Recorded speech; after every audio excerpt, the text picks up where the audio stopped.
So we are going to start the session. Good morning, everyone.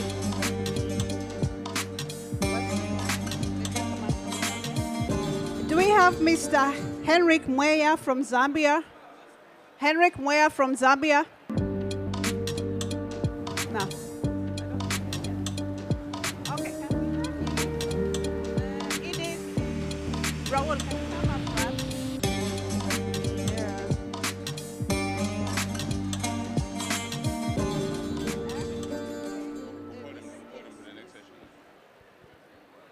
Okay. Oh, since how many are there on the next one? Only, The next one, we don't have. where's Male? Male is here. Huh? Male is here. Malaysia. Yeah. So And Dauda? Dauda will come, I guess, and then we have Helen. Okay. Yeah. So Helen is here. Maybe we'll call Dalbag up front. So let's have you up front. And, okay. And then I'm going to get the VP. Okay. Can you be?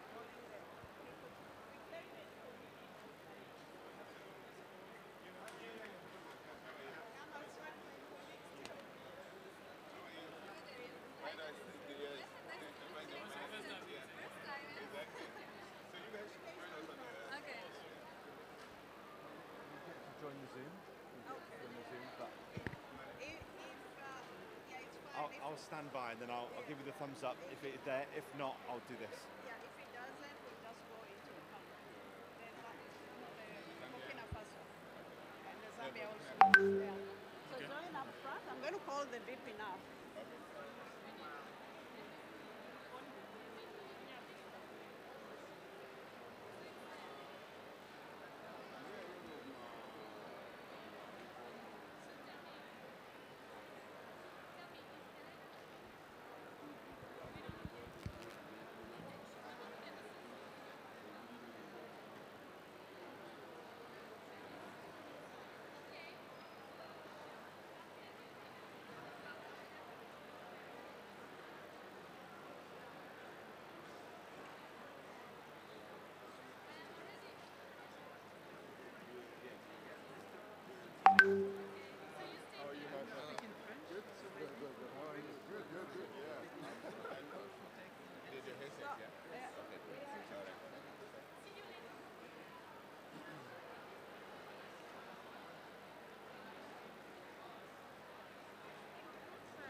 Maybe we'll sit here, right? And then we'll make it.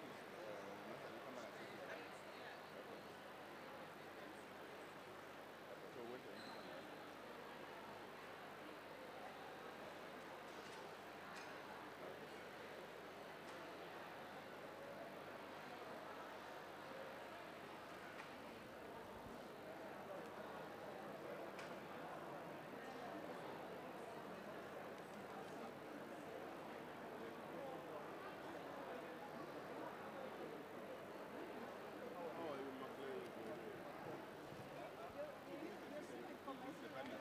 No, I retired, but I used to be. My heart is still there.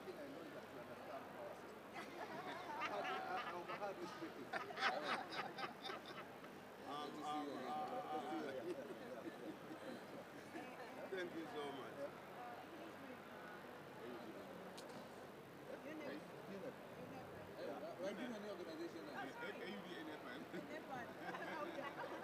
Maybe the winner knows something. So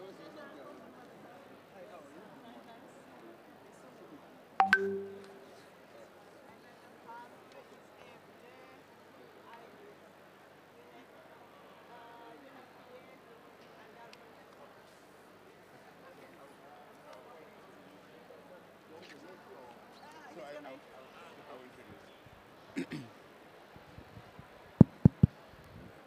Good morning, ladies and gentlemen. Hello, good morning. Wonderful, thank you. Welcome to this event here at the Africa Pavilion of the Africa NDC Hub, launch of our report on doubling down on delivery of Africa's climate priorities, policy recommendations from the Africa NDC Hub. We're going to start straight away And I just want to say that we're going to have interventions in French and English. There are headsets for those who want to listen, who need a headset. There are headsets here, so please help yourself with a headset there. We're going to start straight away. We're going to start with welcoming remarks from the Vice President of the African Development Bank, Dr. Kevin Kariuki, who is the Vice President for Energy, Power, Climate Change, and Green Growth. And then we will go into a keynote address. We're hoping that we'll have our minister from Burkina Faso online.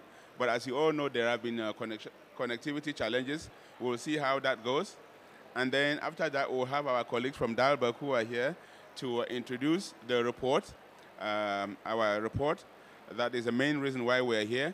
And then after that, we'll have some fireside type of chat conversations with our guests. We have Edith from IFAD. We have Raoul from ECOWAS.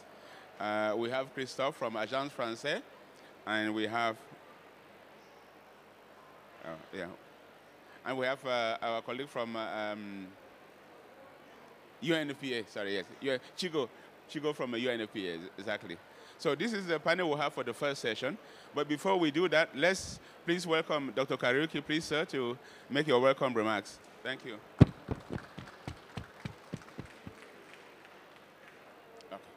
Yeah, we can press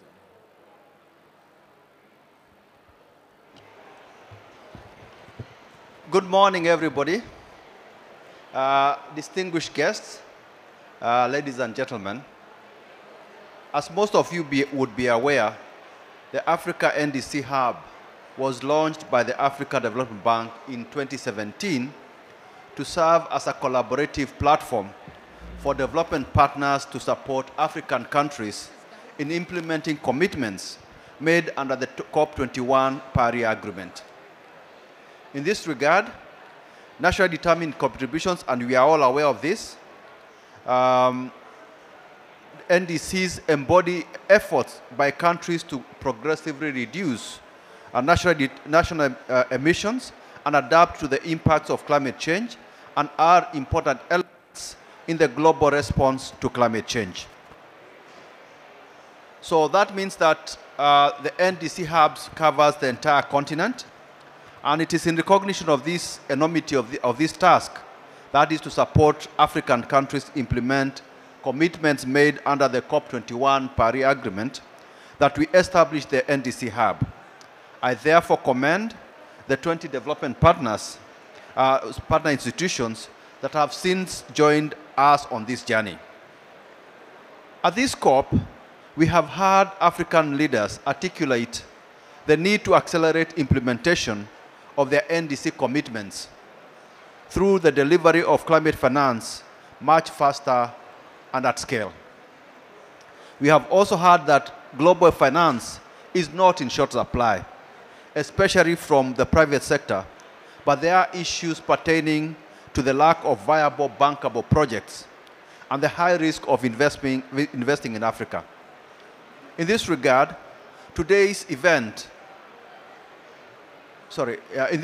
our role as development partners is therefore to support African governments deal with these challenges by putting in place mechanisms that enable the flow of finance to support the NDC implementation in Africa. These include developing project pipeline development, policy and regulatory frameworks, and blended finance to de-risk private investments. Accordingly, today's event underscores and celebrates the power of partnerships in accelerating the implementation of Africa's Paris Agreement commitments as articulated in the NDC targets. For a start, acknowledging the paucity in climate finance on the continent, evidenced by the fact that Africa accounts for only 3% of global climate finance, but loses between 5 and 15% of GDP due to climate change impacts, according to the 2022 Africa Economic Outlook. The African Development Bank has committed to transformative projects that aim to accelerate the continent's transition to low-carbon, climate-resilient development. These include the $20 billion Desert to Power project, which seeks to deliver access to clean electricity to some 250 million people through solar power generation, while enhancing the resilience of the 11 countries of the Sahel. The second initiative is the Great Green Wall, which is a continental initiative to plant trees along 8,000 kilometers and 15-kilometer wide swath across the Sahara. The bank has pledged to contribute $6 billion to fast-track its implementation. The third transformative project that I would like to talk about is the Africa Adaptation Acceleration Program, which is a joint initiative of the African Development Bank and the Global Center on Adaptation that aims to mobilize $25 billion for climate change adaptation action on the continent. On the same vein, and with a view to innovatively increasing access to climate finance, the bank also has a number of tools for de-risking green investments. And this include the $2 billion Africa Growing Together Fund that aims to de-risk Africa's sustainable infrastructure, including, for example, a $50 million co-financing rural electrification facility to address critical energy access deficit and catalyze SDG goal on universal access by 2030 and related reduced reforestation.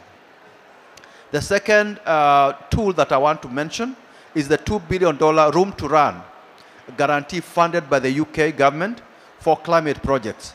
The guarantee will allow the bank to free up headroom for additional financing for climate projects and in particular for adaptation.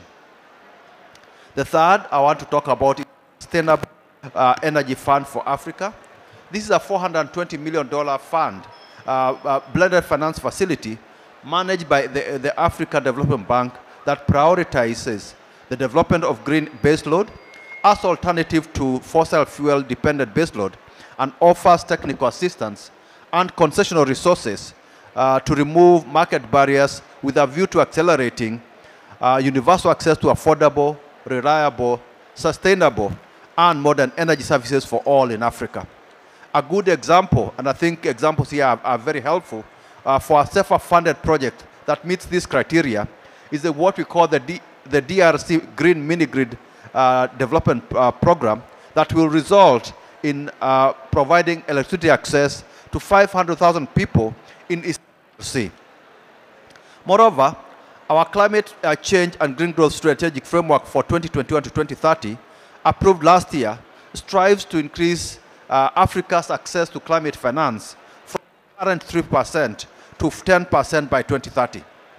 These additional resources should help in building stronger national and sub-national institutional frameworks for the Paris Agreement and SDG 2030 agenda. In addition, there are emerging nature-based solutions for climate finance mobilization, and these include the debt for nature and climate swaps. Though still in early stage in Africa, these financial mechanisms allow portions of a country's foreign debt to be forgiven in exchange for commitments to invest in biodiversity conservation and climate action. For example, Seychelles was able to convert $21.6 million of its national debt via the first world blue economy debt for nature swap. Such initiatives should be replicated in other highly indebted, climate vulnerable, nature-endowed countries. Debt swaps can be a tool to address immediate financing needs for conservation and climate adaptation efforts. Another example is the payment for forestry and other ecosystem services that are enshrined in the Paris Climate Agreement and aim to channel money from rich nations to developing world to reduce emissions from deforestation and forest degradation. In June this year, Gabon became the first African country to receive payments for reducing emissions through forest protection. Through the Central Africa Forest Initiative, or otherwise called CAFI, Gabon will receive about 150 million over 10 years. Overall, the NDC Hub platform provides a space for each institution to tap into knowledge and resource pool of collective membership to nurture and deliver these emerging initiatives. The Africa Development Bank remains a committed hub partner and looks forward to more interventions that facilitate the delivery of NDC targets in a manner that synergizes climate and development agendas. I wish you fruitful deliberations and thank you for your kind attention.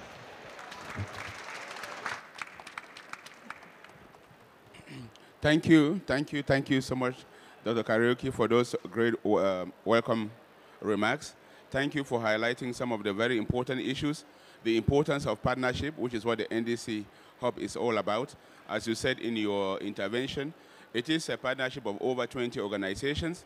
The report that we are here to launch today is based on a partnership of some of the institutions that you will hear very shortly: the Islamic Development Bank, UN Environment, the United Nations Economic Commission for Africa, Agence Française de Développement, African Union Development Agency, the Commonwealth, UNFPA, ECOWAS, the Global Green Growth Institute, and UNDP. So it's already showing that partnership. And this is the second launch. In last year, we were at COP26, where we launched the first report. And then we're now going forward to see how can we now double down. This is the cup of implementation, as you said, VP. And of course, implementation, you need.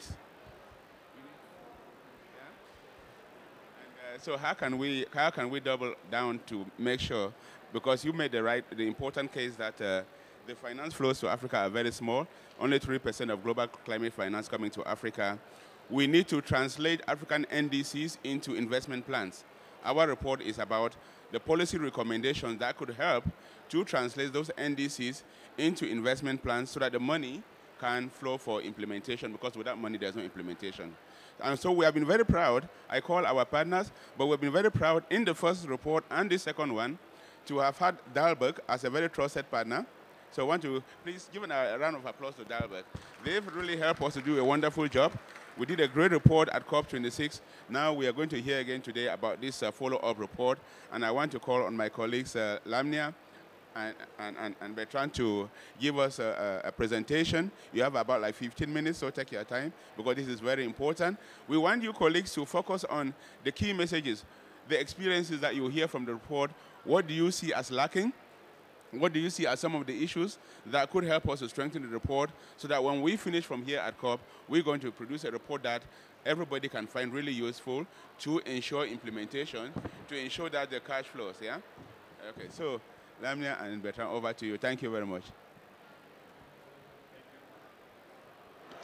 Thank you, Linus. Yes, please, yeah. And thanks everyone again for joining us this morning for this presentation, which will go over the findings from our report on doubling down on delivering Africa's climate action priorities.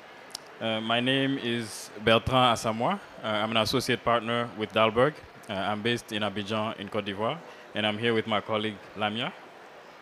Hi everyone, my name is Lamia El Goutabi and I'm an associate partner based in Dakar, and very happy to be here today with you. Thank you. So what you see on the screen is a creative illustration that summarizes the findings and insights that we gathered for this report. So this is a first or summary version of the report. A fuller version will be available in December, but already what we've produced will give you a good idea of the direction we're going and the key recommendations, policy recommendations we have for Africa to accelerate its climate action agenda.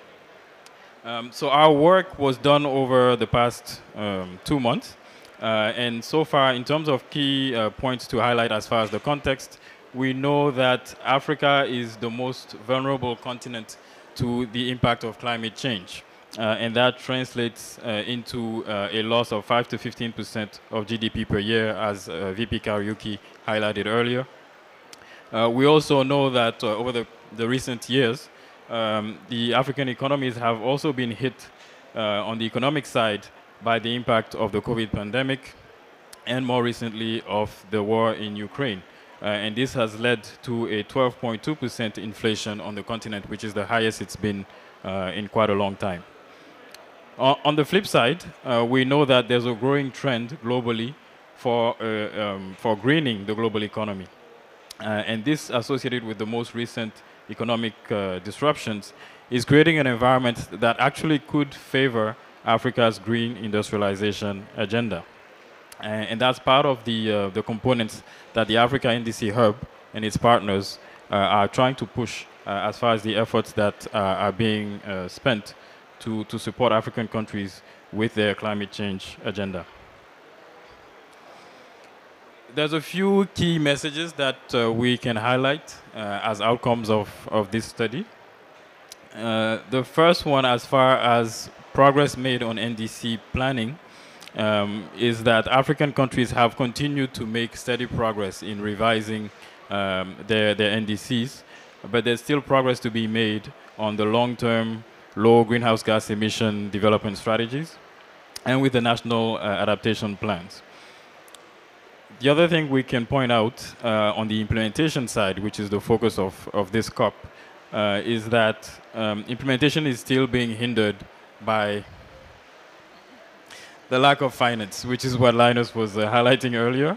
So there's still a huge gap in terms of what the continent actually needs to implement those NDCs and what it's actually and what it's getting so far. The two areas we're trying to put forward as key opportunity areas are first around nature-based solutions. As we know, Africa is home to the second largest carbon sink in the world after the Amazon forest. So there's a number of natural ecosystems that are contributing and that have a huge potential in terms of adaptation and mitigation.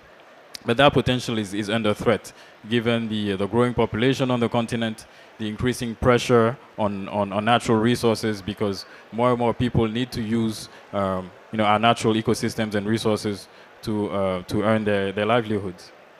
And the other opportunity area, the other key opportunity area, is around energy access. Energy access, why? Because there's a huge gap in terms of energy access on the continent.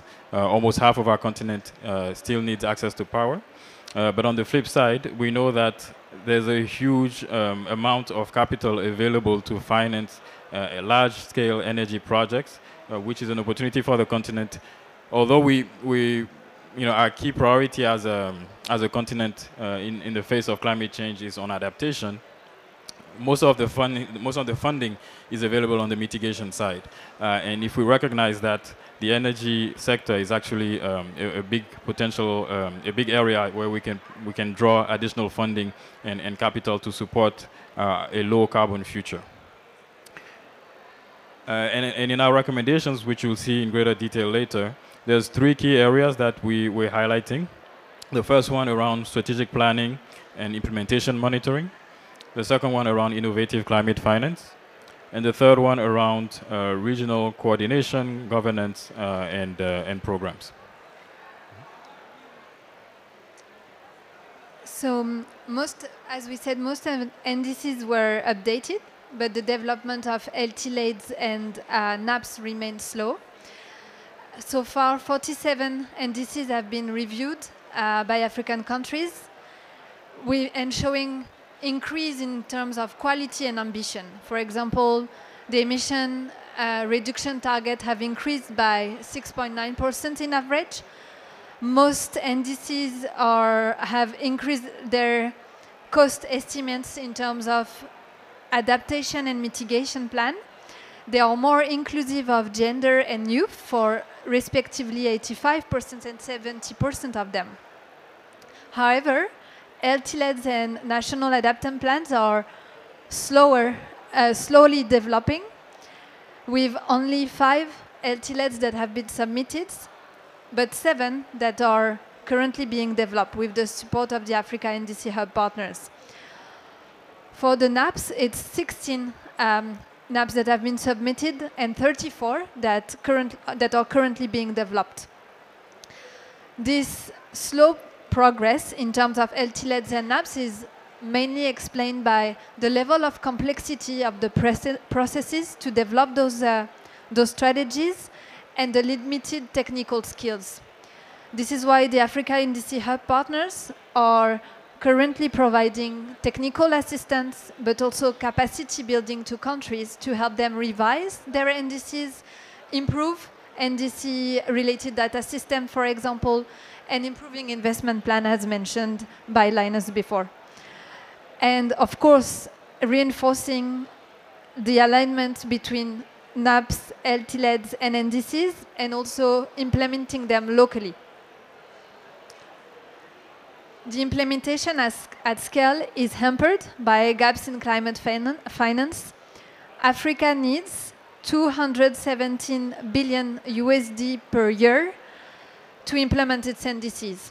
In 2020, only 27 billion US dollar were invested. This is partly due to main constraint observed on the supply and demand side. On the demand, what is observed is a limited pipelines of bankable projects being developed for both public and private financing, limited private sector participation and awareness, and on the supply side, it's insufficient public flows of financing, especially to sectors with limited business models, but also a lack and high cost of private financing. So the Africa NDC Hub partners are working across both public and private sectors to develop investable projects. On the public sector side support, they are helping countries in NDC investment plans and projects, but also cascading NDCs in national policy agendas, developing cross-regional climate initiatives. On the other side, for private sector support, it's promoting private dialogue and engagement, but also continuously providing technical assistance to projects and businesses, especially to the most vulnerable ones. But gaps remain to really make projects and initiatives more inclusive and bankable, and to strike a balance between impact and financial returns. So in the meantime, we've seen the Africa NDC Hub partners promoting and fostering innovative ways to scale climate finance flows. To name a few, credit guarantee schemes to de-risk private investment into green projects and bonds in Africa. And as of today, about more than 2 billion US dollars have been invested in those schemes. Green and blue bonds that have a huge potential to raise financing to invest in climate-friendly projects, but they remain untapped opportunities. Indeed, they account only for 0.5% of global volumes. Another key topic that is at his early stage but emerging, and that I'm sure you heard a lot, is debt for nature and climate swaps that have the potential to reduce sovereign debt's burden while investing in climate action. Today, it's about 135 million US dollars that have been done in swaps, but it's still early stage and need to be fostered further to really help climate finance flows in Africa. African natural ecosystems are under threat, yet protecting, managing, and restoring them offers enormous climate and social benefits. For example, scientists have made estimate that the mitigation potential of natural-based solution implementation in Africa could help to sequester and avoid 933 million tons of carbons per year. This could be done through forest protection, forest management, reforestation. And this has a lot of adaptation benefits. And here, just to name a few of them: flood reduction, water filtration, cooling effects, drought mitigation, and of course, socioeconomic benefits. Indeed, 70% of sub-Saharan Africans depend on forests and woodlands for their livelihood. Another important point is that the annual gross marine product of the West Indian Ocean, for example, is estimated at 20.8 billion US dollar, which is the equivalent of the annual GDP of a country.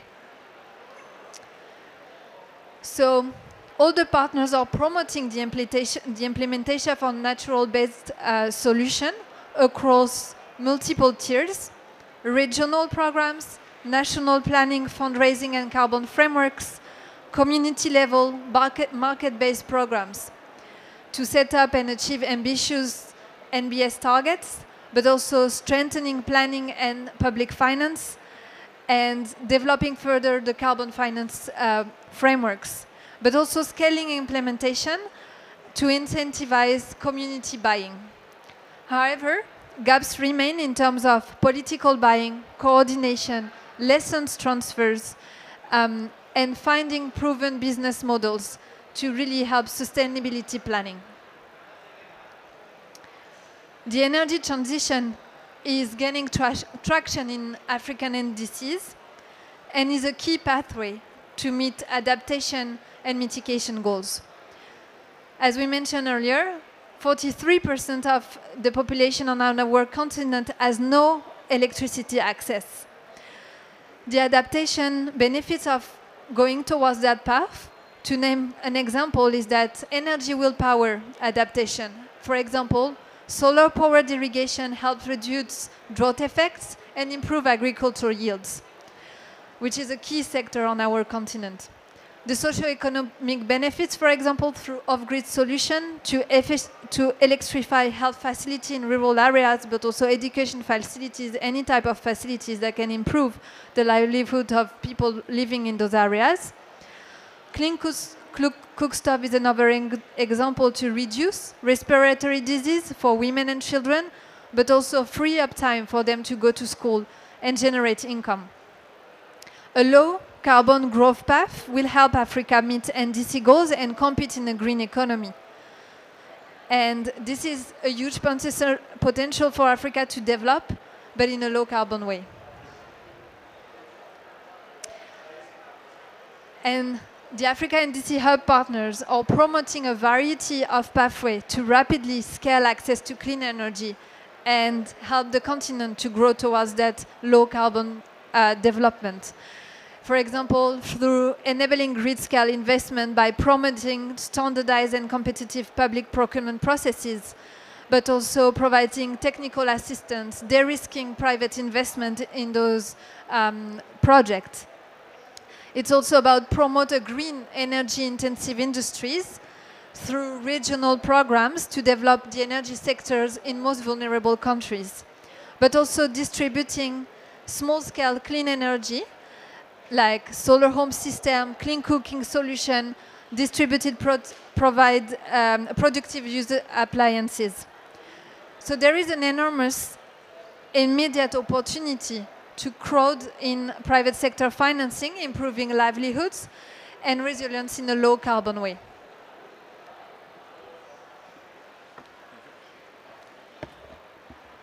So as far as key recommendations for the implementation of the NDCs on the continent, we came up with 12 of them, which we grouped in 3 key categories.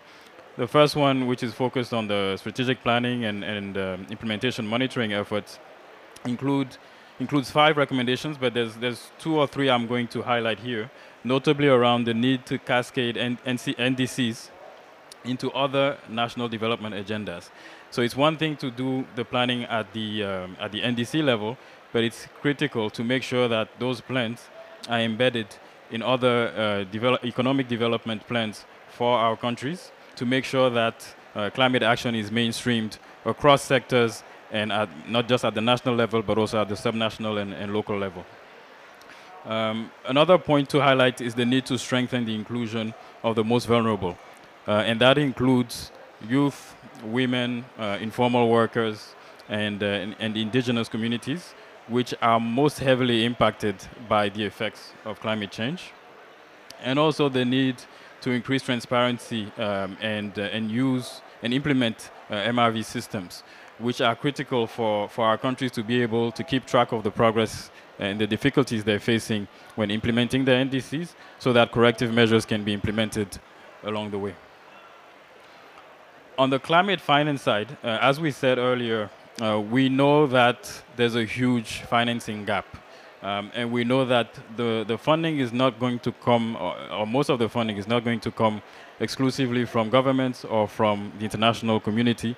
A significant portion of it will have to come from the private sector. So it's extremely important to focus on private sector project models in order for the private sector to find more effective ways to provide funding for Africa's NDC projects. We also need to recognize the sovereign fiscal debt constraints faced by the most climate vulnerable countries. As we know, most LDCs, so the least developed countries, tend to have the most difficulty and to pay the highest interest rates on their loans, which is very unfortunate and counterintuitive in some ways, because these are the countries that actually need the funding the most. So specific interventions need to be implemented in order to focus specifically on those countries which are not getting the funding they need, although they're the ones who would benefit from it the most. And also, we have an opportunity to unlock carbon finance. So this is a relatively new tool, but it's one that Africa can significantly benefit from, given the fact that, as I said earlier, we're already playing a significant role. Our natural ecosystems are already playing a significant role in carbon sequestration, in carbon avoidance. So we should be able to leverage this tool in order to access the funding we need in order to facilitate investments in green energy and in adaptation projects and so on.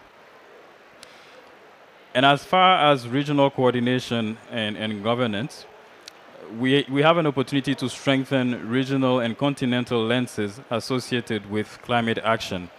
And that applies to a number of continent-wide activities and programs, such as the African Continental Free Trade Agreement or the African Union's Green Recovery Action Plan, which we believe can significantly benefit from incorporating a green economy component.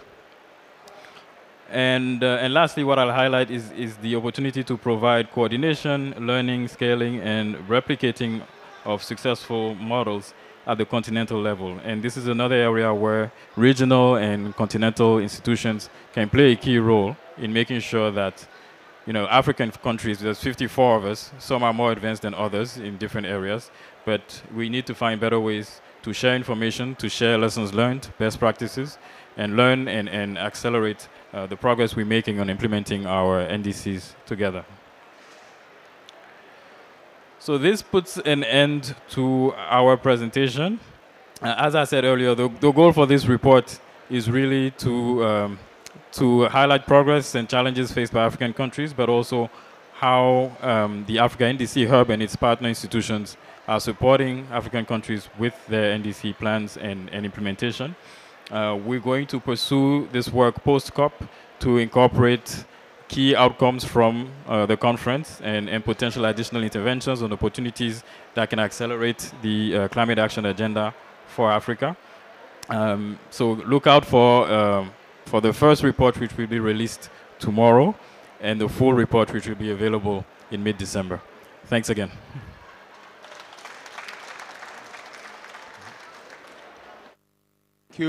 Thank you very much, Bertrand and Lamnia, for that. Please, one more round of applause for the. We see a very rich content of the report that you've produced. So many issues there, and it's so great the way you have been able to group the 12 recommendations into 3 key areas that help us to really see the big picture of what is happening. It's good that you mentioned about some of the key opportunity areas, like nature-based solutions, and you talked about debt for climate swaps. In fact, we need to talk about debt for climate investment. Yeah, because I think when we talk about debt for climate swaps, they may not really understand, or people may not really see what it's meaning. But I think debt for climate investment is really key. And as you would have seen, we've also done quite a lot of work at the Economic Commission for Africa to support countries in this area, because this is a very growing area, and there's a lot of demand and interest there, and this is where some of the transformation can happen. And also thank you for highlighting the area of energy as one of the biggest areas on how we can, because you talk about the perpetual problem where the people who have the money say, oh, we have the money, but we can't find projects. And the countries have got all the big projects and say we can't find the money. And in fact, prior to COP, the COP climate champion, Dr. Mahmoud, who was in Addis Ababa trying to also address this issue, particularly together with the G-Funds members. And he's from Egypt. And he says from the village where he grew up, you always had these guys who said they can ride a camel. Then when you bring a camel and say, this is a camel ride, then it's an issue. So we really need to be able to resolve this issue that we no longer hear people say we have money, we can't find projects, we have projects, we can't find money. And that's why the NDC Hub partners were all working in various ways to try to help countries to translate the NDCs into investment plans. And energy is one of the best ways of doing that because in terms of bankability, and we've seen evidence. At the Economic Commission for Africa, we launched something called the SDG 7 Initiative for Africa 2 years ago. And last year, we already facilitated, through that initiative, the issuance of green bonds to South Africa by PIMCO for 3 billion rand in local currency. That's where money can come from. And that initiative was saying that you need to look at how can you start with a sustainability dimension, so revise your NDCs so that you have more bankable energy projects. But one of the things that we didn't talk about and I would like to hear about is governance, because the second pillar of our initiative was governance. So focus on sustainability, more ambition with NDCs, address governance issues. Then the third pillar, which is finance, should happen because, as you see, they say, seek ye first the kingdom, and all this shall be. Address sustainability, remove the governance barriers to investment, then the finance should flow. And this is what we're trying to do with the NDC Hub report that we're publishing here, that we need to see how can we get this to happen. So thank you really very, very much for summarizing a very complex report into something that we could readily understand. We now have with us some of our partners to give more insights, additional insights into what they have heard. So maybe let me start with Edith from IFAD. So Edith, you are a partner of the NDC Hub. IFAD is a major contributor. You've contributed content like all the partners and so on. So based on what you've heard, what else is there that you feel we need to look into? What issues could we additionally look into to make this report? And I think, Bertrand and Lamne, you mentioned that only 5 countries have done the long-term low emission development strategies. Which are those countries, and why is it that there is a lot of, there is not much mileage, or there's a lot of inertia in that area? So Edith, some insights from you, please. Thank you very much, Linus. My name is Edith Kirumba. I'm an environment and climate specialist, and I work with IFAD. IFAD has been very keen to embrace the Paris Agreement, and a lot of our programming is now focused on ensuring that we are Paris aligned. How IFAD has done this is by, through the IFAD replenishment cycles, increasing the focus on climate. Under IFAD 11 replenishment cycle, our focus was on having 25% of our program of loan and grants being climate focused, meaning having resources allocated to climate adaptation and mitigation in all our programming. And now under IFAD 12, our ambition has increased. We are now at 40%. So we have the ambition to ensure that 40% of our program of loan and grants is actually focused on climate adaptation and mitigation. And we do this by working very closely with the different governments that we work with and ensuring that their NDCs and NAPs are integrated into our programming cycle through the different country strategy programs, country strategy papers, as well as through the project designs. Another way that IFAD is doing this is through the private sector window. So we are working very closely, with the Green Climate Fund and also through the Global Environment Facility private sector windows to leverage additional funds for climate adaptation and mitigation in order to enhance, the countries that we work with, their response to their NDCs and the NAPs.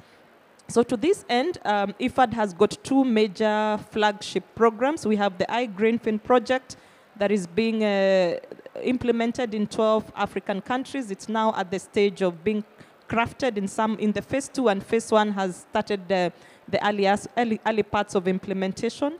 And then we also have the adaptation for rural climate finance mechanism. This one is a 300 million project leveraging on innovative financial solutions and working across 9 countries in the East and Southern Africa region. So we are mainly working with 2 host banks, the Equity Bank in Kenya and also the Stanbic Bank in South Africa, so targeting 9 countries. Then another non-sovereign operation that we are working on is through a grant that IFAD has provided through our normal resources, and we are working with different countries. Rwanda is one of them, to really implement, to help countries meet their NDCs and NAPs. IFAD is also exploring the carbon markets through our programming, also to feed all of that back into the meeting of the targets of NDCs and NAPs. So how can IFAD support the NDC partnership? So number one, we are very keen to work with the NDC partnership. We've seen a lot of benefits to working with the partnership. One of the ways we've benefited a lot is through the MDB methodology, the Multilateral Development Bank methodology that helps us to track the climate finance that we provide to the various projects through our program of loan and grants, and this we do at design. So that tool has been very helpful also for us to understand how we are channeling climate finance within our program of loan and grants. So what the added value that IFAD brings to this, because we work within the agriculture space and with rural smallholder farmers, we feel that there's a need to strengthen the focus on agriculture within the NDCs and to cost those, those commitments accurately. So IFAD is keen to support, the strengthening of the focus of agriculture within the NDCs and also the costing of the various targets and activities, as well as to support, the provision of knowledge and sharing it from what we are learning from our different operations across the world. Thank you very much. Thank you, Edith, for sharing those insights from the IFAD perspective. I would now like to turn over to you, Chigozie, to give us from the United Nations Population Fund perspective, what are some of the insights, particularly looking at some of the innovations that could come into helping translate the NDCs into investment plans. Thank you. Yeah, thank you very much, and thanks, colleagues, for really already stating a lot of real insights from the NDC review. For UNFPA, we did review 111 NDCs, 46 of them from the African region, and our interests are around gender integration, SRHR, human rights, health, young people and vulnerable people, and the interconnections. We did this review in 2021, just a smaller one, about 50 countries, especially in Eastern and Southern Africa. And from what we find in the review of the updated NDCs, as you already saw in the summaries, that there's, of course, progress on a lot of fronts. For example, now we have 44 of the 46 reviewed mentioning substantially gender. We have about 17 of them referencing sexual reproductive health and rights, highlighting the impacts on people, especially women and girls. And then we have more integration of adaptation components into the NDC, with even increasing budget lines. Are these enough? No. We see that in some of the areas, for example, in areas, for example, gender, SRHR, youth engagement, some of the references do not have budget lines. And this is critical. When you have an NDC, you have to look at what it's budgeted for, especially when you're talking about transitioning into an investment plan.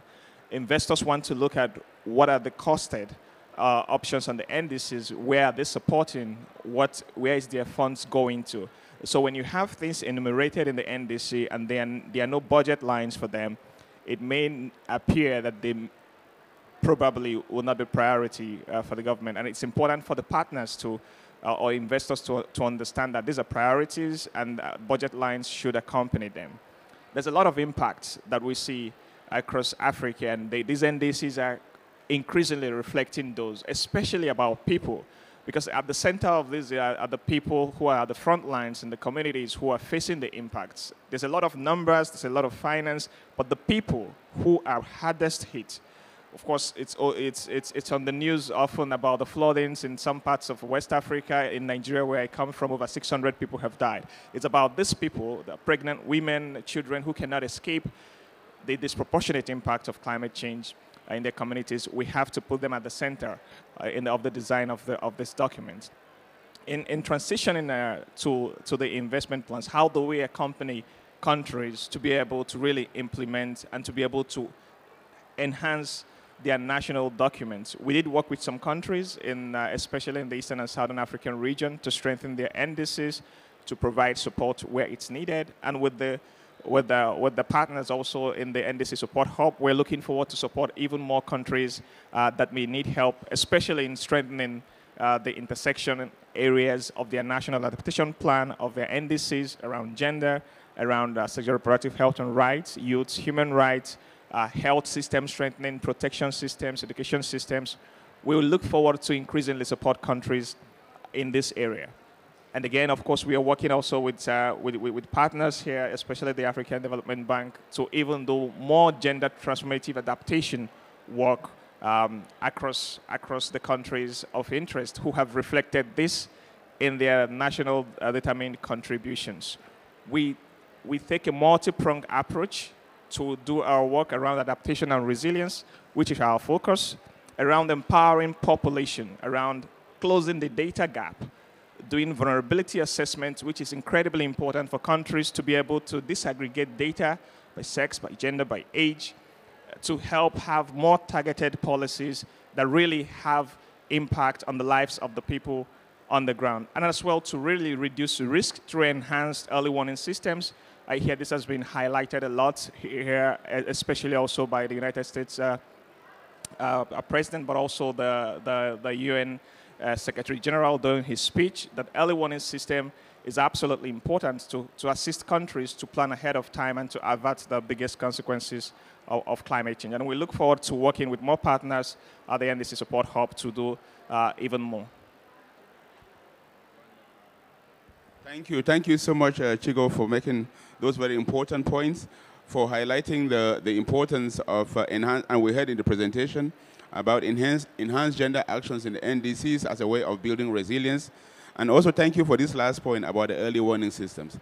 That with in fact, the UN, the Secretary General has just started the process where we want to support every country to ensure that they have early warning systems, because early warning systems are very critical towards building resilience, towards adapting.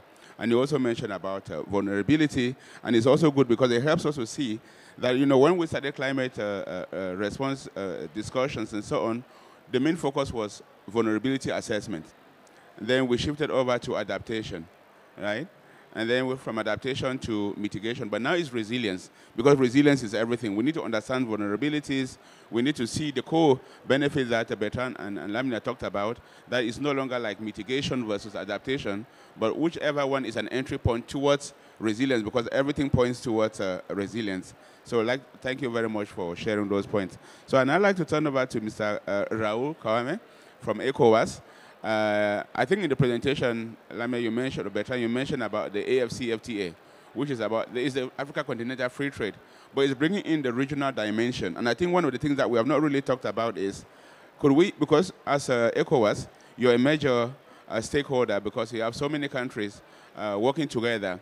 So is there an opportunity to now see how NDCs could be looked upon, especially in terms of building resilience, from a regional perspective, because this will be extremely important. And how does ECOWAS see adaptation and resilience building in the NDCs? Okay, thank you very much. So my name is Raul Kwame. I'm Program Officer at the ECOWAS Commission. As you mentioned, at the regional level, ECOWAS also is working with the NDC Hub since the beginning, in collaborating with all the partners to support our member states. As you know, also ECOWAS is covering 15 countries in West Africa. So we have been supporting our countries in, since the initial NDCs till the revised NDCs. And for the implementation of NDCs, also we have been with the countries to support them in their processes. So we have been, since I think 3 years now, supporting the countries in terms of developing their capacities to access green climate fund. We have been able to build their capacities and put in place in each of the 15 member states a pool of experts on how to design and develop climate projects, so that from the perspective of at the national level, all the stakeholders can support the NDAs, the national designated authorities, to initiate projects and also to facilitate, in order to facilitate the mobilization of finance to implement the NDCs. We also, since 2019, initiated also at the regional level a support to the countries to, as you know, data is very important in terms of developing climate action. So we're able to support all the 15 countries in putting in place what they call national climate services. National climate services is meant to at least develop some climate services which is target the need of the end users. So we are able to support all the countries so that they can have the data in implementing the NDCs and then putting in place all the action to tackle climate change. As you know, also in the region, in the report, it was also mentioned that we don't have more countries who have already developed the NAPs. So it's a process also we are ongoing in supporting the country for them also to develop, and as they have all the 15 countries, they have revised and submitted the NDCs. I want also to point out an initiative we put in place is a West African initiative on climate smart agriculture. It's a kind of mixed financing which aim to help the small farmers. As you know, for the small farmers to get access to funding is very difficult. So this initiative is 80% is managed by the ECOWAS Bank for Development and Investment in order to support these small farmers to have access to some funding so that they can also have some projects on adaptation so that they can also deal with climate change. As you know, agriculture is a vulnerable sector for the region, so that we need to also adapt. So this initiative is ongoing. So we partner with all the partners at in the NDC partnership, in NDC Hub, for us to also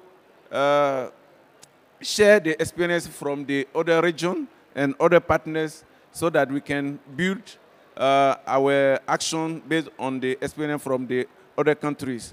And also to holistically support our countries, we just developed a climate change strategy, which is the new tool for the region to gather and also put all the partners and all the regional institutions together to support the countries in implementing the NDC where they have already submitted. So this is most of the action we are doing in the region, and then in partnership with all the partners, member of the NDC Hub. Thank you very much. Thank you very much, Raul, for sharing those perspectives, and hopefully we can understand a little bit more why countries are struggling with the NAPs, struggling with the development of their long-term strategies, and also how countries can begin to think together to look at some of those actions that they could put in their NDCs from a regional approach, which could actually help also to mobilize financing. So I want now to turn over to you, Christophe, who is a climate change adaptation expert at the Agence Française, the French Development Agency. So you have money, I think. And but we know we've been talking here about adaptation or adapting to build resilience, and we heard in the presentation about bankability, bankable projects, and so on. Is building resilience? Is resilience bankable? And what is Agence Française doing to support countries with adaptation and resilience? Thank you very much. Thank you for your invitation. How many of you don't speak French or don't understand French? Okay, many of you. I invite you to take a headphone because my intervention will be in French, though I could do it in English, but I think that Africa is also Francophone, so it's a nice area to speak French here. I'll say a few words in English about the general landscape. We really enjoyed working with the Africa NDC Hub.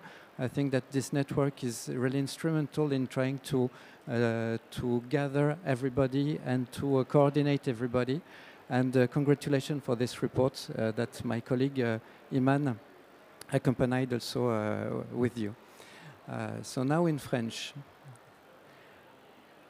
L'Agence française de développement nourrit de grandes ambitions en ce qui concerne le climat, puisque vous le savez peut-être, parmi le portefeuille d'affaires de 10 milliards d'euros annuels l'an dernier, 50% de ce volume était dédié à des projets à co-bénéfice climat, atténuation et adaptation, donc 50%, ce qui fait 5 milliards. Et parmi ces 5 milliards d'euros, 2 milliards étaient dévolus à l'adaptation, donc des projets à co-bénéfice adaptation.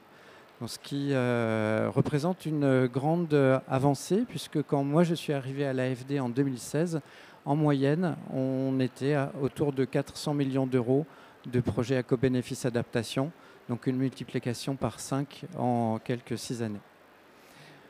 Parmi, en plus en fait, de ce volume d'affaires, on dispose d'outils spécifiques. Donc, par exemple, Expertise France, au sein du groupe AfD, accompagne la CEDEAO, donc ECOWAS, avec un financement européen dans le programme GCCA+, Afrique de l'Ouest, pour soutenir l'élaboration de la stratégie régionale et mettre en œuvre des programmes sur le terrain qui ont été cités par Raoul.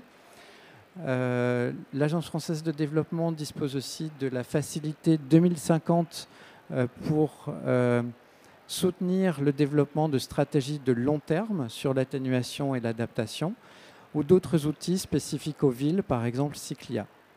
Et de mon côté, en fait, j'ai le plaisir de travailler sur ce programme Adaptation qui accompagne 12 à 18 pays partenaires depuis 2017 sur uniquement les dimensions adaptation des CDN. Il y a un certain nombre d'enjeux qu'on traite qui ont été cités précédemment. Donc il y a tout d'abord l'investissement, pour répondre à votre question. On a un axe 3 qui reste au cœur de notre projet qui rentre en phase 2 actuellement. Durant la première phase de 2017 à 2022, au travers de cet axe 3 investissement, on a suscité l'émergence de plus de 580 millions d'euros de projets financés par l'AfD ou cofinancés par l'AfD, le Fonds vert ou l'Union européenne. Donc au travers d'études de vulnérabilité ou des études de faisabilité. Pour cette phase 2, on a souhaité opérer au travers d'un triptyque comprendre, planifier, investir, à la fois pour inscrire ces projets dans une vision de plus long terme qui traite à la fois de la gouvernance et de la planification des politiques publiques, mais aussi au niveau au-dessus, entre guillemets, dans les savoirs, et je pense que ça a été cité, les savoirs sont importants. L'axe 2 donc, va poursuivre le travail entrepris sur la précédente phase au travers d'un soutien à l'adaptation dans les dispositifs de gouvernance et de planification. Sur la gouvernance, par exemple, au Sénégal, on a accompagné le pays pour élaborer un système de suivi et évaluation des CDN, donc avec comme point d'entrée le ministère de l'Environnement qui, bien sûr, est en lien avec l'ensemble des ministères sectoriels qui mettent en œuvre des projets climat et des projets d'adaptation. Sur les politiques publiques, on a accompagné le Niger pour renforcer la place de l'adaptation dans un document qui pourra nourrir la future stratégie de développement agricole au niveau national, et avec un certain nombre de projets, un plan d'action pour développer des projets. Donc ce qui est nouveau pour cette phase 2, c'est l'axe 1, comprendre, qui vise à soutenir des travaux de recherche opérationnelle sur les dimensions humaines du climat. C'est directement en lien avec des conclusions du tout dernier rapport du GIEC, du groupe 2, qui a deux tournants. Un tournant social, donc, qui nous amène à traiter mieux ces dimensions humaines du climat au travers de cet axe 1, en prolongement d'un financement qu'on a déjà opéré en phase 1 auprès de l'IDRI, l'Institut du développement durable et des relations internationales, pour créer un outil de mesure des progrès de l'adaptation qui va être extrêmement intéressant dans le cadre ici des discussions sur le Global Stocktake et le Global Goal for Adaptation. Le deuxième tournant du GIEC, qui a peut-être été moins perçu que d'autres choses qui ont été majeures, qui ont été bien retransmises de ce rapport. Ce deuxième tournant, c'est le fait qu'ils joignent beaucoup mieux les enjeux d'écosystèmes et de population. C'est quelque chose dans la foulée des travaux de l'IPBES qui est marquant et qu'on a souhaité aussi nous intégrer dans le cadre d'adaptation avec comme objectif principal soutenir la résilience des écosystèmes et des populations, et c'est quelque chose qu'il reste à construire. Par ailleurs, on a deux composantes transversales, une composante genre et inclusion sociale. On avait eu le défaut d'inscrire le genre uniquement en phase 1, et là on veut vraiment joindre genre et inclusion sociale parce que les deux marchent de pair, et aujourd'hui c'est le Gender Day. On va présenter un certain nombre de résultats dans le pavillon IDFC donc sur adaptation, notamment sur le Sénégal. Et on est doté maintenant d'un budget spécifique au sein du projet et d'un Gender Action Plan avec des indicateurs. Seconde composante transversale qui est extrêmement importante, le knowledge management, la gestion des savoirs. Ça sonne mieux en anglais, donc je le dis en anglais, le knowledge management. On a été un peu limité par le Covid, mais donc là, on va pouvoir, avec une personne dédiée à part entière sur ce rôle-là, faire circuler les savoirs au sein des 12 à 18 pays partenaires du projet. Sur l'ensemble des livrables qu'on a eu, on a conduit plus de 75 appuis en phase 1, ce qui fait plus de 300 documents. Donc on a à nourrir cet échange-là. Mais on a aussi l'ambition d'éclairer les enjeux français et européens avec ce qu'on produit avec les pays partenaires. Dans la mesure où on s'est aperçu qu'il y a un certain nombre de documents qu'on produit avec vous qui n'existent pas en France. Je vais en citer qu'un. On est en train de finaliser une étude sur la place de l'adaptation dans le système éducatif sénégalais, depuis la basic education jusqu'à l'université, en passant par la formation professionnelle. Ce type de document n'existe pas en France. Et donc, on va valoriser ce travail-là avec des partenaires auprès des pouvoirs publics français. Donc voilà, c'est une dimension aussi importante que je ne crois pas qu'on ait mentionnée jusqu'ici. On a annoncé une extension du programme sur la Méditerranée il y a 3 jours avec un financement européen et surtout avec un partenariat qui est nouveau pour nous avec UNCDF local, que vous connaissez peut-être déjà, qui fait un travail extraordinaire au niveau local, avec un travail de décentralisation des financements et un travail d'accompagnement des collectivités territoriales pour qu'ils construisent leurs propres plans de développement locaux qui intègrent la résilience. Nous, on a essayé de faire quelques appuis comme ça, mais un acteur qui est spécialisé et qui est reconnu avec une norme ISO comme UNCDF local va être extrêmement important pour nous pour travailler sur ce qu'on appelle l'intégration verticale de l'adaptation et qui est une dimension extrêmement importante dans la mise en œuvre des CDN. On va s'assurer avec UNCDF local de travailler sur cet alignement entre les différentes échelles, à la fois en termes de politique publique et en termes de projet. Voilà, je vous remercie.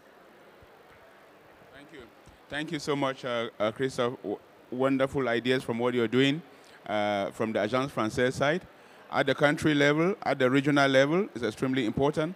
I also like this particular point you mentioned about bringing adaptation and so on into the curriculum at all levels. I think that is extremely important, and also sharing the good practices, also learning experiences that France can also learn from what is happening in Africa and vice versa. And I think we also heard about the importance of having the tools and capacity to be able to support countries with the integration or with adaptation and resilience. And that is why even here at the pavilion a few days ago, last week, we were introducing the Africa Climate Resilient Investment Facility, which is an initiative, again, that we are doing as a contribution to the NDC Hub, where you're supporting the countries with the tools and capacities that they need to integrate climate resilience. Because we know, because we're now going to go to the next segment, which is about the investment, right? And we've heard in the introduction, in the presentation, that Africa has got the lowest amount of investment flows, is extremely vulnerable, is losing 5 to 15% of GDP and so on. So Africa has got huge investments to do to close the gaps, right? But we're then saying at the same time that climate change is impacting Africa and will continue to impact Africa. So I presume that if you have the money, Christophe, you normally not want to put your investments into a place that you know is going to be impacted by climate change, and therefore the investments will become stranded or not returned, right? Therefore, the idea of being able to integrate climate resilience into this investment is extremely important. And that is why, together with African Development Bank, African Union Commission, Economic Commission for Africa, World Bank, African Union Commission, the Nordic Development Fund, we had this facility to help integrate climate resilience. So thank you very much, colleagues, for wonderful insights. Can we please give an applause to our panelists for sharing their great insights? Thank you. And I would now like to, and I would like Bertrand and Lamina to stay, because after the second session, we'll now have questions and answers for everyone. So if I would like to call my other, the next panelists to come, where our focus will be on investment, I want to call on Male from the Global Green Growth, the Director for Africa and Head of Programs at the Global Green Growth Institute. Welcome, my brother. Dr. Dauda. Dr. Dauda, who is the lead climate change specialist at the Islamic Development Bank. And Dr. Helen Gichenje. Oh, okay. Dr. Helen Gichenje is from the Commonwealth Secretariat. Welcome. Thank you very much. So we've been hearing about the importance of adaptation and resilience and how the NDCs can be implemented to promote adaptation to build resilience. But we have also been hearing throughout that investment is the challenge. And therefore, that those investments can come if we are able to translate the NDCs into investment plans. So in addition to indicating what you are already doing in your respective organization to support the work that the NDC Hub is doing, I would also like you to share some reflections on how you see the role of climate finance in helping to translate these NDCs into investment plans. So I'd like to start with you, Dr. Male. Thank you very much, Linus, and I'm really happy to be here today and also share our work that we're doing as a GGI. So as you rightly put, the investments part is quite important when it's come to helping countries to make the transformation regarding green growth. But the most important part is just looking how they can transform NDC. Yes.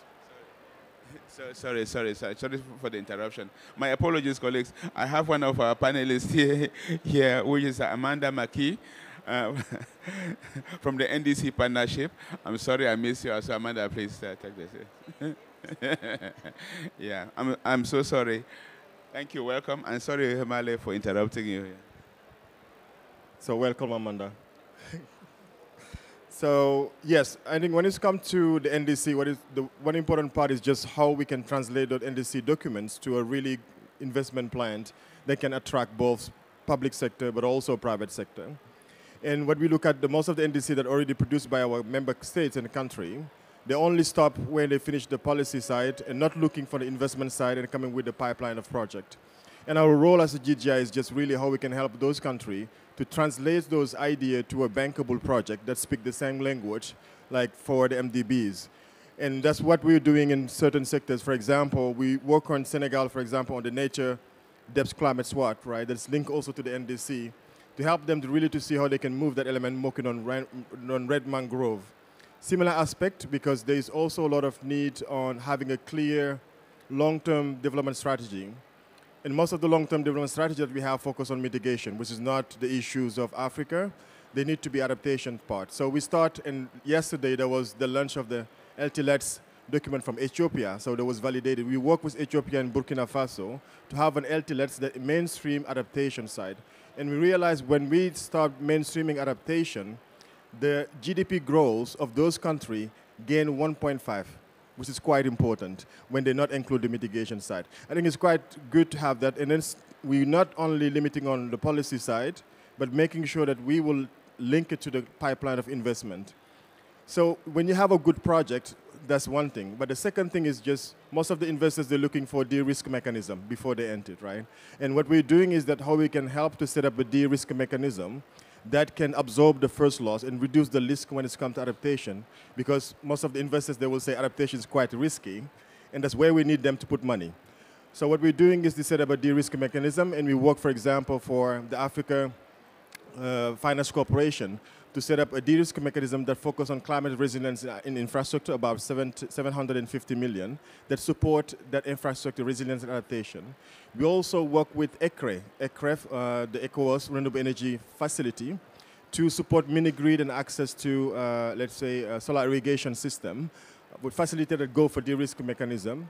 And last thing also, we is designing at the moment with the Gate Foundation, adaptation acceleration facility that will focus on that part. So those kind of tools is just way to create the bridge between the private sector, but also those projects.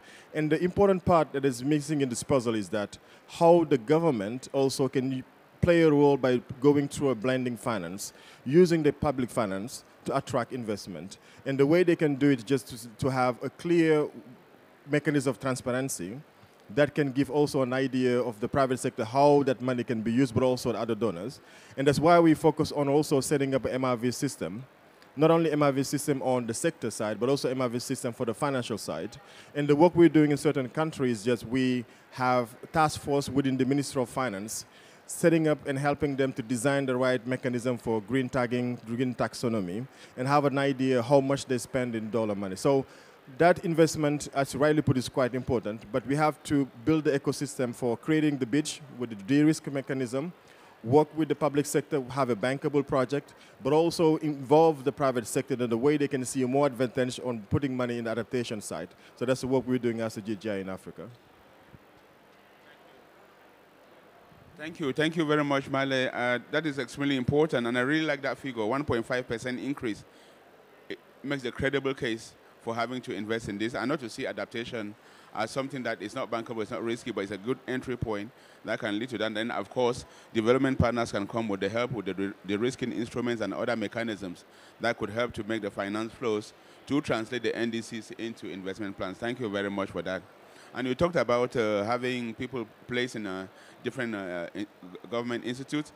Amanda, you do all the same at the Africa NDC, at the NDC partnership. And so you are the head of learning and knowledge and learning. And so I'm sure you have lots of experience that can help us to see what our country is doing to help make the financing happen for the NDCs to become investable. Thank you. So earlier this year, we launched a finance strategy exactly on this topic. So thinking through how we can leverage the experience and the expertise that we have within the NDC partnership members. We have over 200 members at this point to help bring increased access to finance to countries. And we're looking at this from a number of perspectives, from the perspective of developing countries and what they need, but also from the perspective of the financiers, because this isn't just a question of how developing countries can increase their access, but there are requirements, there are burdens that the financiers need to look at and they need to adjust. And then in the middle, we're thinking about how we can bridge the two. And so Male talked about translating these ideas into bankable projects, and this is exactly one area where we're focusing around investment planning.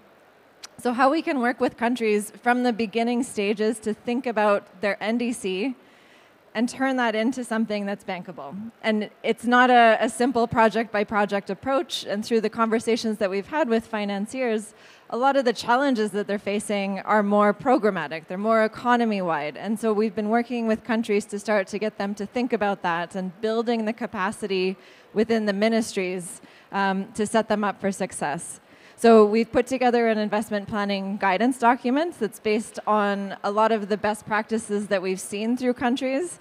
And I'll admit that no country has done everything that's in the guide, but we have really great examples of each of the individual steps. And so thinking about the institutional arrangements that are needed, about the stakeholders that need to be engaged, at what points, putting together plans for that, the monitoring and reporting, and then looking at the actual priorities. So what is it that, what are the targets in the NDC, and what do you need to be able to implement that? What types of financing is already available? Where are the gaps?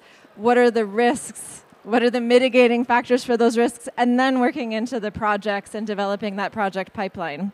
So this is a little bit about what's ahead for the NDC partnership, but we're really looking forward to rolling this out and working with countries. Thank you very much, Amanda. That is great, and indeed, the issue about institutional arrangements is extremely important because NDCs have to be implemented across governments, across sectors, and so on. Although when they were being developed initially, might have been focused on one ministry, but now we need a more whole of government, whole of society approach to the implementation, and of course the guidelines become extremely important. So I'd now like to turn to you, Dr. Helen Gichenje, from the Commonwealth Secretariat, also a very strong partner of the NDC Hub, to share with us some of your perspectives about how countries could be better supported to make their NDCs translate into investments. Thank you. Thank you very much, and it's a pleasure for the Commonwealth Secretariat to participate in this event and continue the conversation that started at COP26, also the conversation that happened at Africa Climate Week and here today. Just to touch very quickly on the issues that have been presented to us in the Dahlberg report and how the Commonwealth Secretariat is going to make an effort in terms of doubling down on climate finance, doubling down on the strategies, the implementation and the monitoring, and how we're going to make an effort in terms of the regional programs, the governance and the coordination.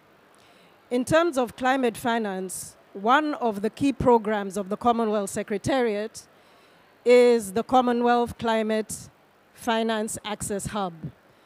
And through this program, we deploy technical advisors to the country who are embedded within usually the ministries of environment and provide support to government on a very hands-on basis to develop projects, so pushing forward the pipeline of projects, as well as to develop strategies, policies, and frameworks.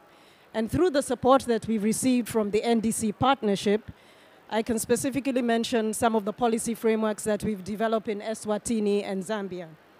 In Eswatini, we developed the Climate Public Expenditure and Institutional Review, as well as the strategy to enhance private sector engagement. In Zambia, we did the MRV of climate finance, as well as the climate finance mapping for NDC implementation. And these are not, static documents. These form the platform in which NDC implementation happens. So for instance, in Eswatini, our advisor there is providing support in terms of the institutional arrangements for the national budgeting process. Our advisor in Zambia, because of his work on climate finance mapping, is now part of the team that are going to develop the green growth strategy. So that's touched on the second component in terms of the doubling down. From the regional perspective, in terms of the regional programs, the governance and coordination, the Commonwealth Secretariat is a partner with the UNCCD as well as the AUDA, NEPAD. And this, through this tripartite agreement, we are supporting the SADC region on the Great Green Wall Initiative. We heard from the VP of the African Development Bank the importance of sort of these regional programs.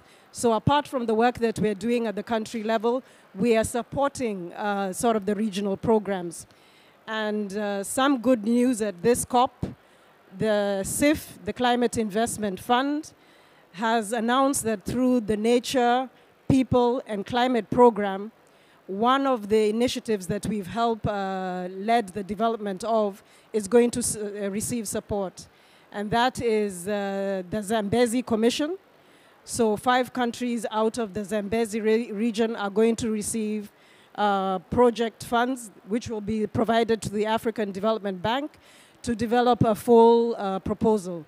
So the Commonwealth Secretariat is doing our bit in terms of doubling down on climate finance, doubling down on the regional programs, and doubling down on the development of the strategies, policies, and frameworks that underpin the development and implementation of the NDCs. Thank you. No, thank you, Dr. Chenjan. I think you guys deserve an applause for the funds from the Climate Investment Fund, so congratulations on that. And I think it was very clear from what you said that your technical people, Amanda's technical people, Male's technical people, that in the countries you are talking together, and I think that's a very good thing, and I think you should all clap for that, because it's very common to see people working in silos, but the fact that in the countries your technical people are working together just shows that together we can really help the countries with the NDCs. So, Dr. Dauda, you are the people with the checkbook, yeah, from the Islamic Development Bank, and you are the people who finally make the money to happen. So please share with us, I know we are running out of time, but please share with us some of the things that you are doing at the bank and how that can all help us with the investments for the NDCs. No, thank you. I'm really lucky to come last because I heard about you know, the different issues, and especially when it comes to developing bankable projects. We hear that a lot, and we understand that the NDC planning and the NDC implementation is really something that is learning by doing at this stage, because we are at the first stage and everyone is learning from that process. And you see the risk of having NDC planning and implementation going in silo with national development planning and national investment, which is why when we are supporting countries as MDBs, we have developed the Paris Alignment Framework jointly as MDBs, and the framework is looking at Paris alignment through different aspects, looking at ensuring resilience of our investment, looking at the mitigation goal, but also there is a very important building block of this framework, which is about looking at the upstream aspects, looking at supporting NDC planning, long-term strategies, and all of that. So all of that is linked, meaning that we work with the countries, supporting them, and it's good that Amanda is here with the NDC partnership or with 2050 Pathways platform and other platforms. The role that they are playing in coordinating is very good, because it helps us in supporting the countries in a more efficient way. But there are some issues still, meaning that we would support, for example, the green growth strategy of a country. But what if the same country has a green growth strategy, but also a national development plan, and those two are going in parallel? One is under the Ministry of Environment, the other one is under the Ministry of Planning and Finance. Therefore, it's very difficult to link that with the NDC ambition of the country.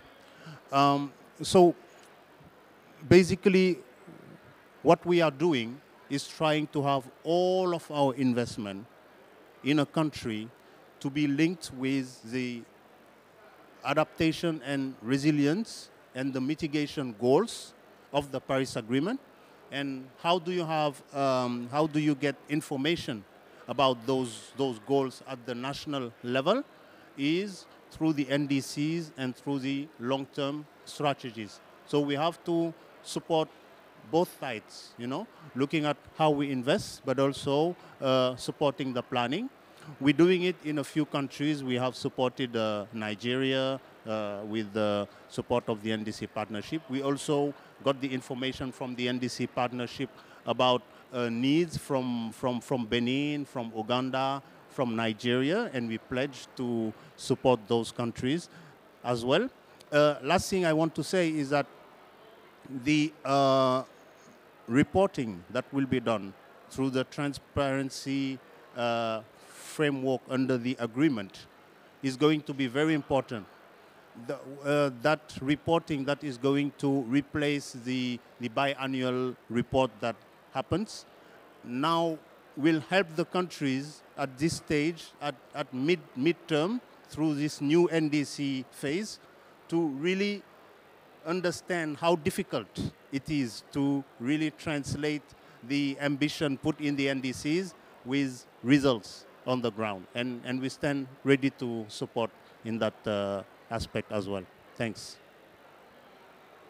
No, thank you. Thank you very much, Dr. Dauda, and we really appreciate the work that the bank is doing in helping countries to be more coherent in their investments so that everything is linked, but of course focusing also on the overall goal of the Paris Agreement, which is not only temperature, but also the right to sustainable development and poverty eradication. So we've now heard from our panelists. We have been asked to, we have been thrown out, but I don't think it would be fair to be thrown out before we come to my sister Daisy for her closing remarks. Just one burning question, and then I will ask my sister Daisy to do closing remarks. Any one burning question? No, wonderful. That means we can now call on my sister Daisy to do the closing remark. Daisy.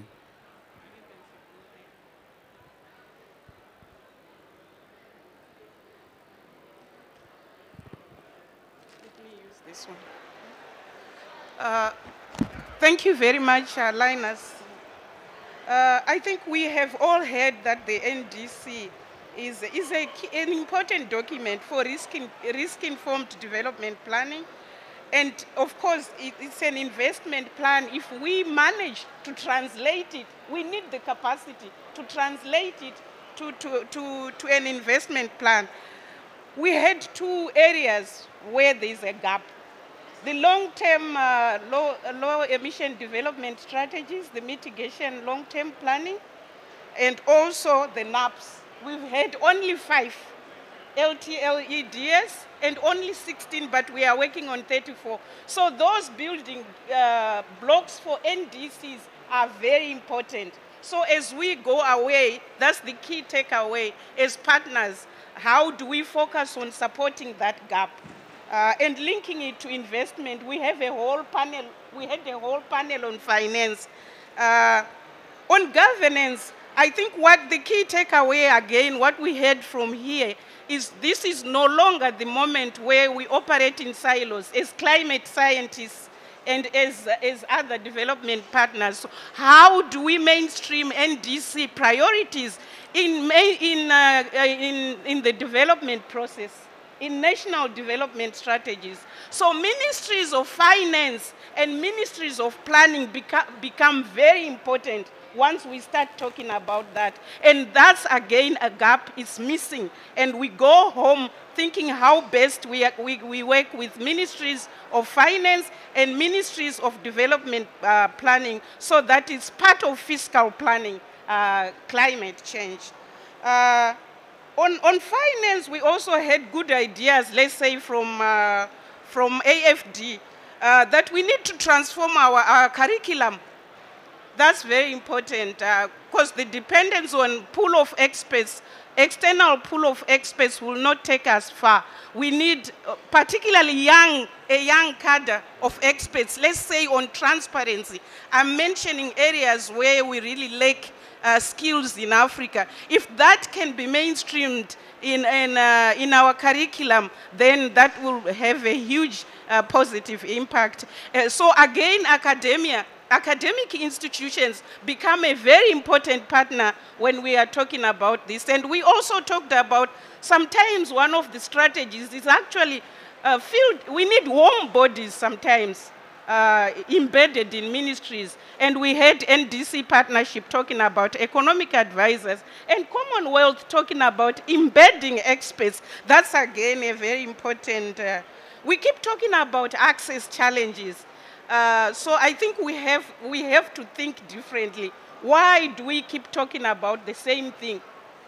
How do we have some impactful large-scale program in Africa that will help us to have that capacity to develop bankable projects?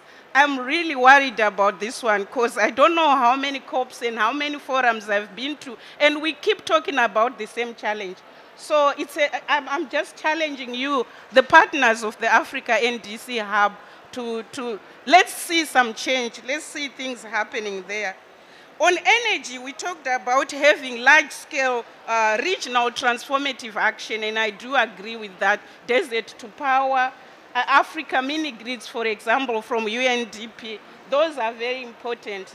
And then, of course, let's not forget our people. 60% of Africa lives in rural areas, so we are talking of off-grid systems. We are also talking about informality in Africa, and I'm glad that Dalberg really presented bespoke solutions for Africa. They considered all that, including the debt burden that we have.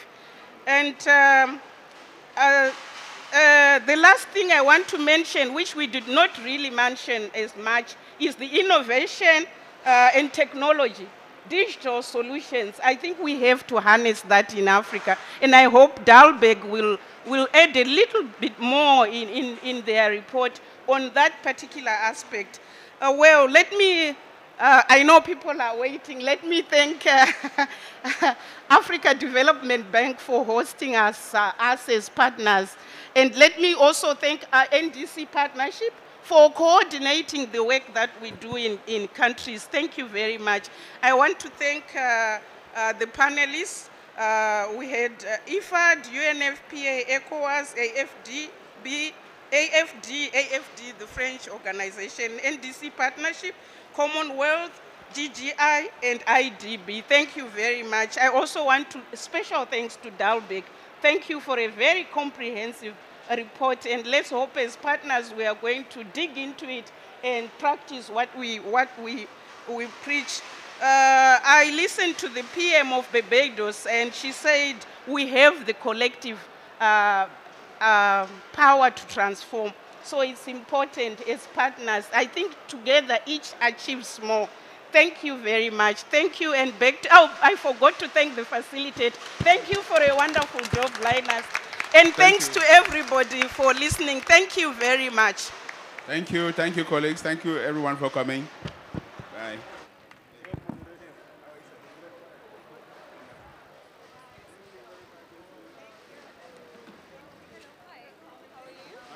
I'm a writer for AfDB. I just need the names. Oh, the names of the people. Yeah, it's quite hard to follow. Yeah. I can lend you that one. You can. Oh, I can go with it? No, please take a picture. Yeah.